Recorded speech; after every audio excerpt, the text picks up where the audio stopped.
નમસ્કાર, હું તોપિક સિંધી વિશ્વાસ 24 ગુજરાતીમાં આપનું સ્વાગત કરું છું। હવે સમાચાર જોઈએ વિસ્તારથી। પાલનપુર શહેરમાં આવેલા કોટ વિસ્તારની અંદર આવેલ લઘુમતી વિસ્તાર, નાની બજાર અને વોર્ડ નંબર 4 અને 5માં સમાવેશ થતો માર્ગ કમાલપુરા ચોકથી લઈને આંબલી ચકલા દરગાહ સુધીનો માર્ગ છેલ્લા 2 વર્ષથી બિસ્માર હાલતમાં અને ત્યાંના રહીશો માટે માથાના દુખાવા સમાન સમસ્યા હતી। પણ હવે તે વિસ્તારના રોડને લઈને પાલનપુર નગરપાલિકા દ્વારા રોડ બનાવવાની કામગીરી હાથ ધરવામાં આવી છે। નગરપાલિકા દ્વારા અત્યારે ડામર રોડની કામગીરી કમાલપુરા ચોકથી લઈને આંબલી ચકલા દરગાહ સુધી રોડ બનાવવાની કામગીરી હાથ ધરાઈ છે।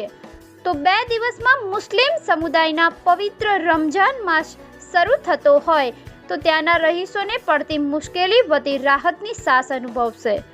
ભારતીય જનતા પાર્ટીના લઘુમતી મોરચાના મહામંત્રી નદીમ અરબ પ્રતિક્રિયા આપી હતી કે લાસ્ટ યર 8મા મહિનામાં અને બીજા મહિનામાં પણ લોકોની રજૂઆતને રૂબરૂ ધ્યાનમાં લઈ અને રોડ માટેની માંગણી કરેલી હતી, જે બદલ ભારતીય જનતા પાર્ટી શહેર સંગઠન અને જિલ્લાનું શીર્ષ નેતૃત્વ એમણે સતત અમારી વાતને, અમારી વાચાને પૂરેપૂરી ધ્યાનથી સાંભળી અને પાલનપુર નગરપાલિકાની સર્વત્ર ટીમે આ બાબતમાં રસ લઈ અને આ રોડની મંજૂરી આપી છે। લગભગ 4-5 દિવસમાં રોડની કામગીરી પૂર્ણ થઈ જશે।